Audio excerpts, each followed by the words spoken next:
Hello, Earthlings. It's time to reset your cultural dial. Coming your way next on your favorite device, from the Hoosier State to all the ships at sea, it's the Crawfordsville Peachcast. And now, here's your second or third favorite Dave from Indiana, Dave Peach.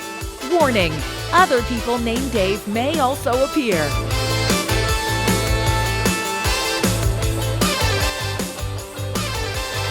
Thanks, CD. This is the Crawfordsville Peachcast. I'm Dave Peach. I'm Dave Meyer. Dave, we have a special guest, Superfan Dean Jones is here for a 3-episode arc on the Crawfordsville Peachcast. You know, we've been off a month. It's been a while, Dave. We've been places. You've gotten a tan. I got a tan, and we have still, though, supplied our listeners with new episodes every week, because when you do one a week, yes, kind of like The Price is Right, we can tape 5 in a day. We learn from the best, Dave. Let's bring in Superfan Dean Jones. Dean, how are you? I'm great, David and David. How are you boys? We're doing good. Dean sounds like he's overseas, but that's okay. Dean is in an undisclosed location in northern Indiana. What do you need me to do, right, Dave? I'll try to help any way I can. Oh, I think you're doing good. Now, Dean, I have to ask, and we have an important subject to talk about during this episode, but I have to ask, does anyone ever still say, hey, were you in That Darn Cat? That's a great question. I mean, because they wore that one out. I would say I haven't heard that for about 5 years, maybe. It's kind of aged out. It's kind of sad, isn't it? Yeah, big time. And obviously the gentleman that asked was elderly, so yeah, that makes sense. Really, hey, no, whatever happened. No chance of that Dean Jones being alive, right? I was going to say, whatever happened to that Dean Jones? I think he's gone. Yeah. That darn. Not with us. Oh, that darn cat. Was he also in The Love Bug? Absolutely. All the Herbie iterations. So you know that probably. I had to, Dave. You had to. Was it a problem growing up? It was a cross to bear for sure. Yeah. We all kind of felt that for you. Well, Dean, I know you are a super fan of the show, and again, we have a topic that we're going to talk about. So, but really, your first recollections of the show and what makes the show magical for you? Wow. Well, first of all, David, it was. I listen to the show while I'm walking, and I listen to the show while I'm spraying. Is that something the kids use for something else, or is it you really walk? So. Are you really walking? Literally. Yeah. Sorry. There we go. Literally. I listen to it while I'm walking too.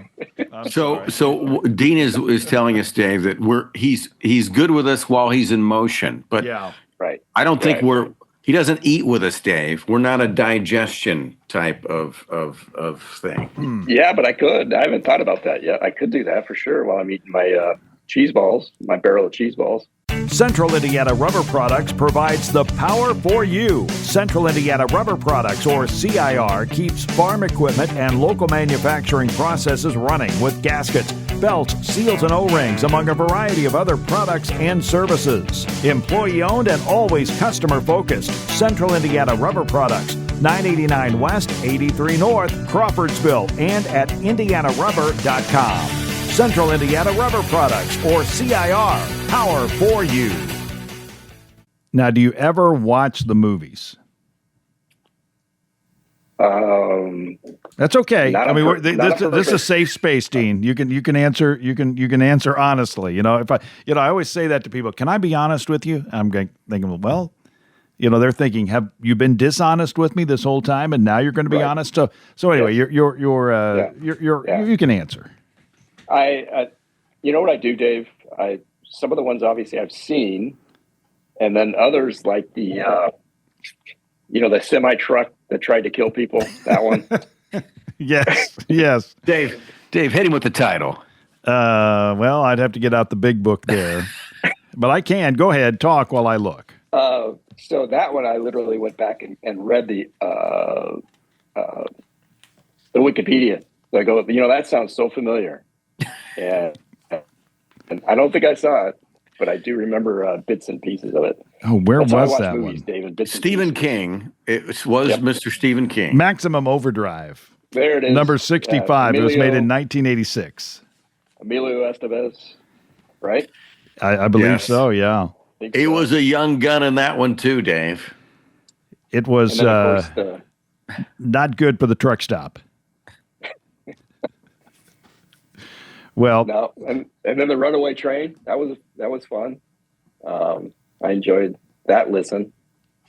85, John Voight nominated for an Academy Award, and in 85, oh my, there was it came up on a YouTube feed. I forget who won the Oscar in 1985. We probably looked that up when we did the movie, but you see something on YouTube, and then all of a sudden they want, they think that you really want to know every actor who's ever won and who nominated them and all that stuff. And anyway, but First appearance by Danny Trejo.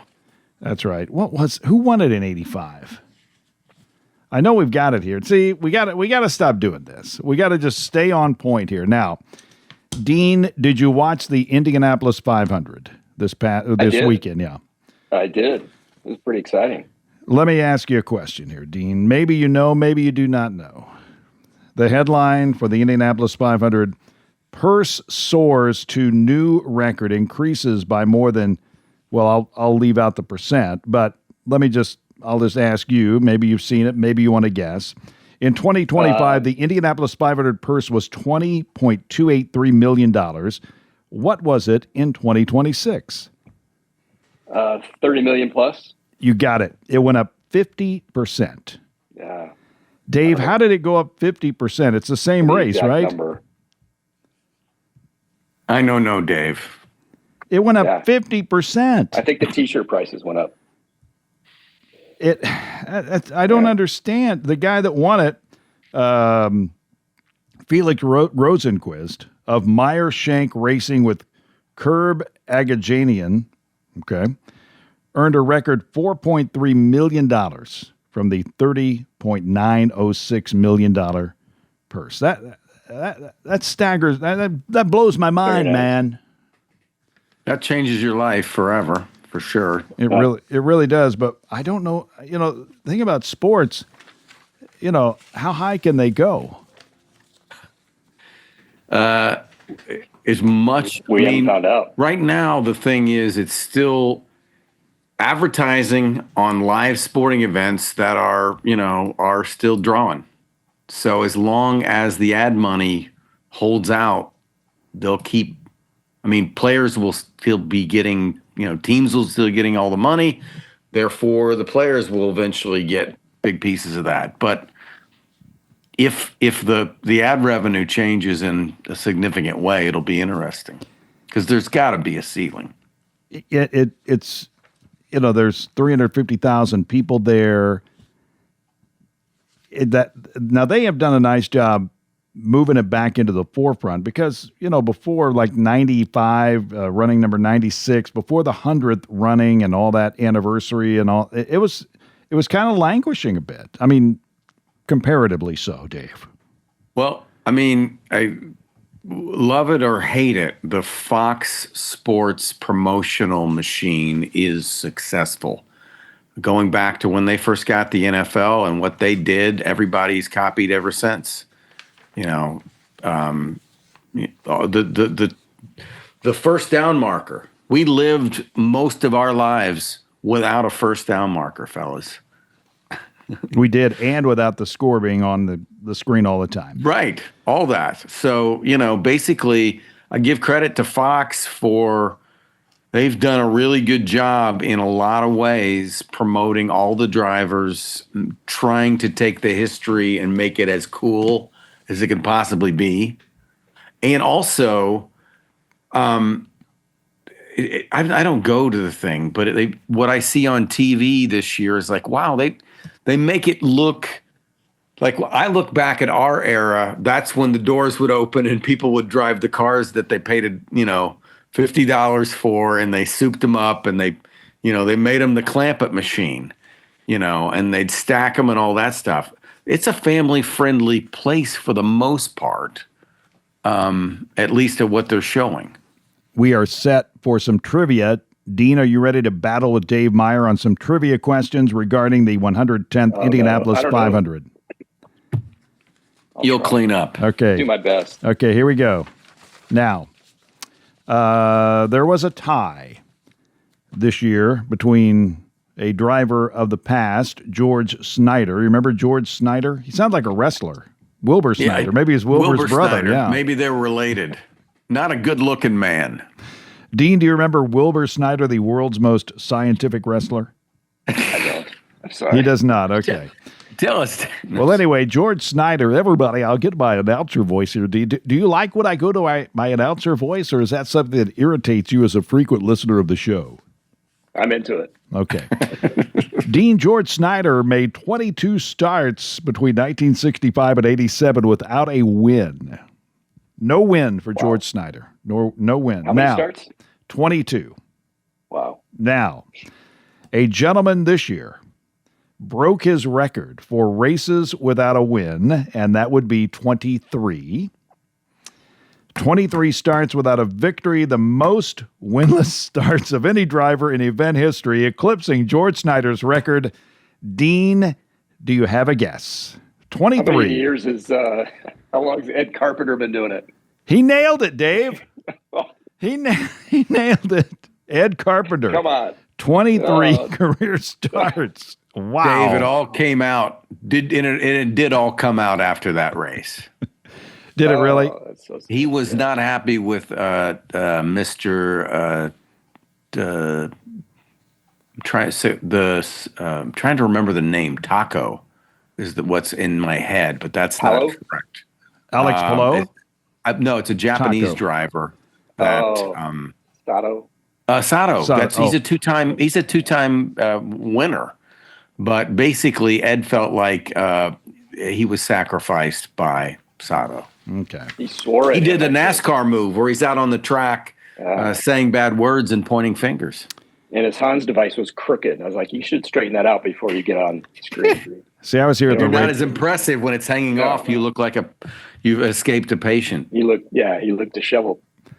Well, Dave, I guess I'll ask you first. How many lead changes occurred during the 2026 Indianapolis 500, the 110th running of the greatest spectacle in racing, if we can say that on a podcast without them coming after us? Maybe, can we even mention? But we'll go ahead. We'll let them sue us. We'll let them sue us. Yeah, who cares? Come what may. Today, they won't sue me. They love me. Today's race, the race featured how many lead changes?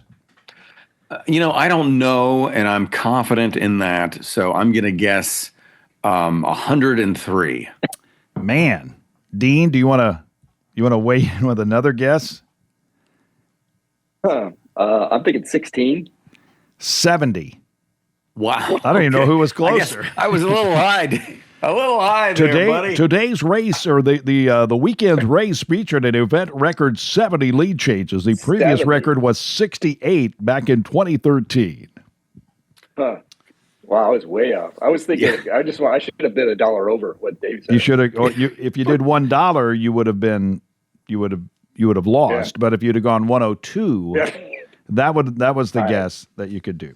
Yeah. I will be very impressed if you can tell me, Felix Rosenquist in his 8th career 500 start, which would be 15 less than Ed Carpenter, is the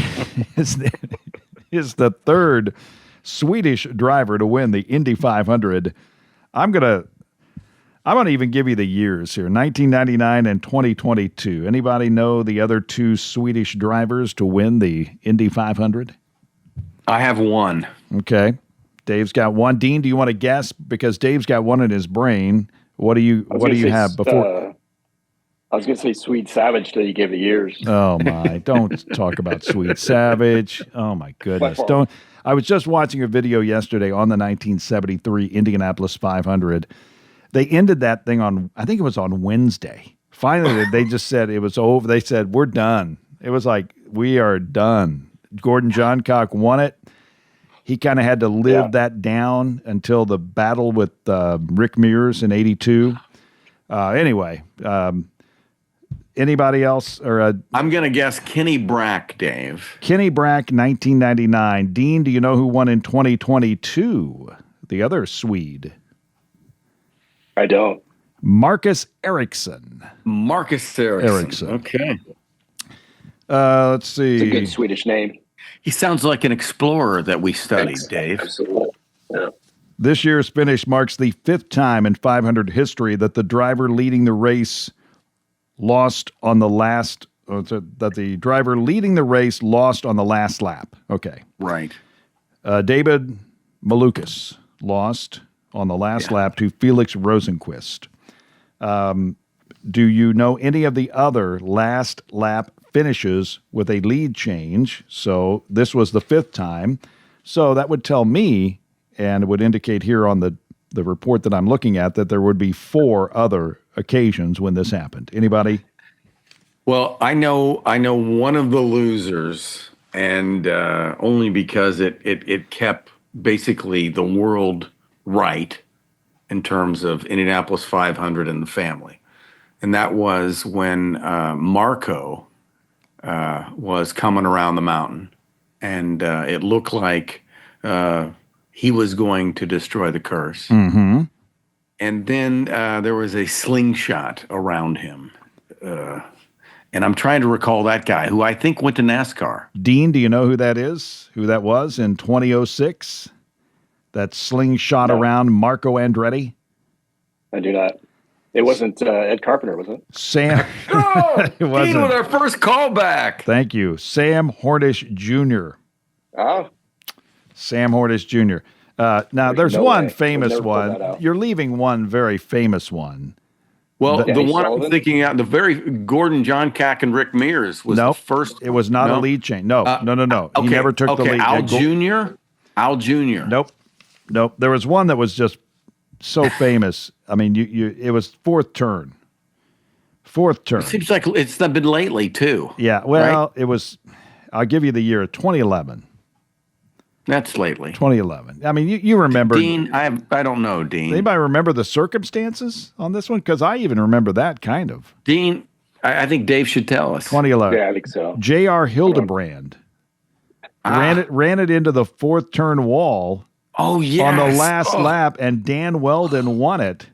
And there was some confusion on who was going to win it. And it was actually Paul Page at age 97 that told the radio audience that Dan Weldon won.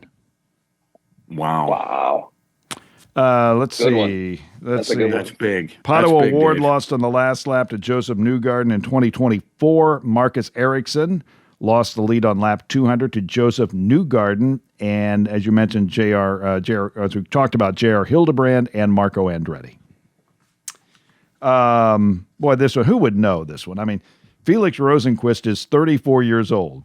The last 34-year-old guy to win was Elio Castroneves in 2009. Who would know this? I mean, you'd have to really drill deep. But there is something significant about this race as I evoke or whatever my Donald Davidson thing here.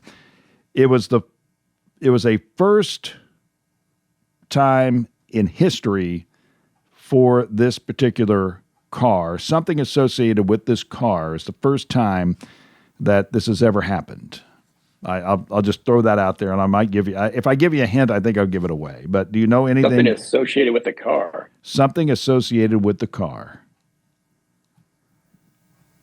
And I'm just going to have to throw it in here. It's the first time car number 60 has won the Indianapolis 500. Wow. Okay. What a silly number. It's not a great number. Like no one. 60, you're an offensive lineman. Yeah. That's what you are. You're an offensive lineman. It's okay. I didn't like the car color either. It was not very exciting. As we go ahead. I was going to say as we wrap up, it's kind of like when you're talking to somebody, go, well, maybe we ought to be moving in that direction, you know? No, I'm Dave, sorry. Did I tell you the forecast is going to rain? Oh, my goodness. How about the weather person for Sunday? That was like, but the thing of it is, as I told Dave in a text, and Dean, your thoughts on this, Fox paid for the rain to not come. They seeded the clouds in a particular way. Yeah. Can they do that, Dean? from where you sit? It sounds like they can. I mean, there's a lot of people that think they can. And we were supposed to not have rain, and Indy was supposed to, and then it flipped. So tell me that's not too obvious. We got rain, and they did not. I don't know. It's No respect. I was going to say, before we wrap it up. Okay. Did anybody, now, the thing about sportscasting and videos right now is that you've got to get a shot of the person calling the game in the booth with the actual footage, like a split screen on a I assume TikTok, or I'm not on TikTok a whole lot, but like Facebook and YouTube and all that. You got to have the split screen. And did anybody see the split screen of the TV coverage of the final lap? Dave, Dean?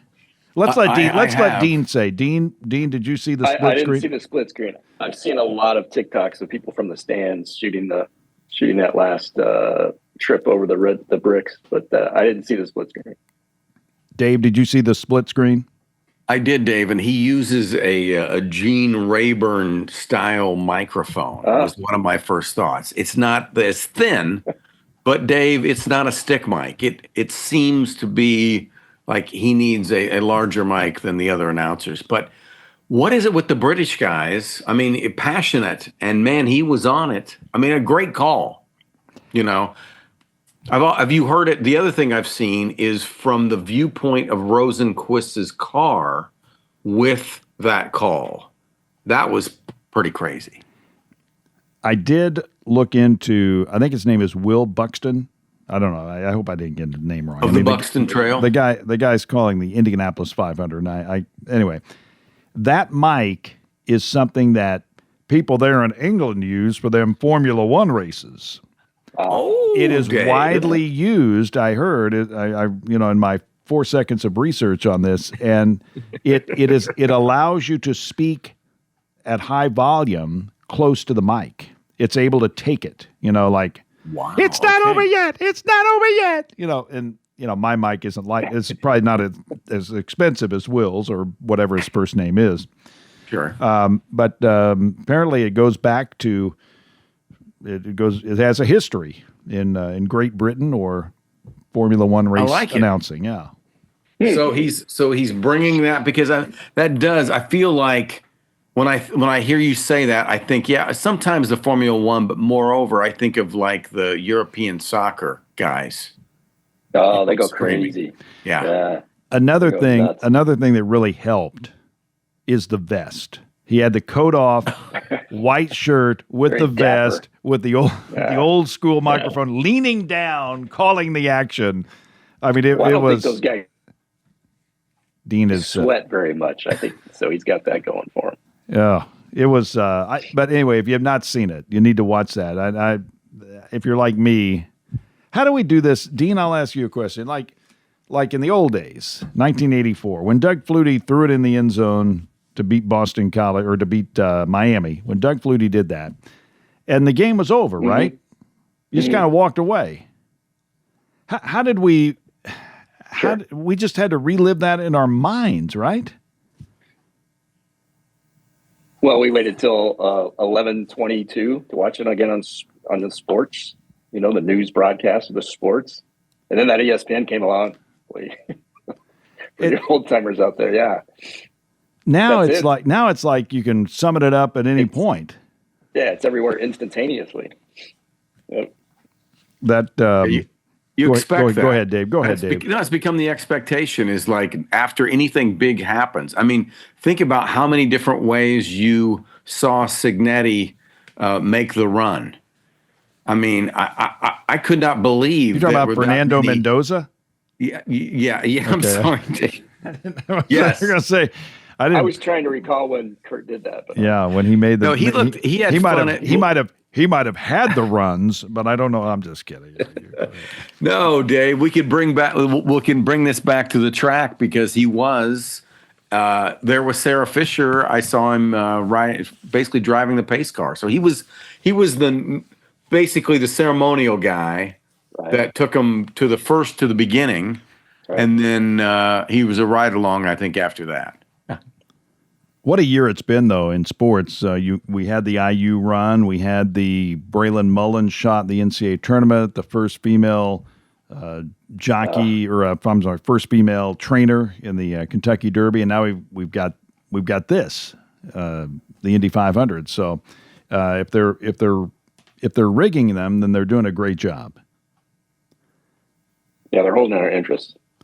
Definitely so. Now, I wanted a little reaction on the if they're rigging them, they're doing a great job. Dave, can you help me out there? I mean, something. Dave, I'm sorry, my rim shot. I was polishing up the ride symbol. Well, the Indy 500, it was memorable, and we thank you for listening. Dean, you ready for 2 more episodes? I'll do my best. Okay. Yeah. This is the Crawfordsville Peachcast. Dean, do you know that we're on podbean.com? I've heard this. Absolutely. Yeah, I don't know where to find it, but I've heard about it. CrawfordsvillePeachcast.podbean.com. And Dave, you know we're on there, right?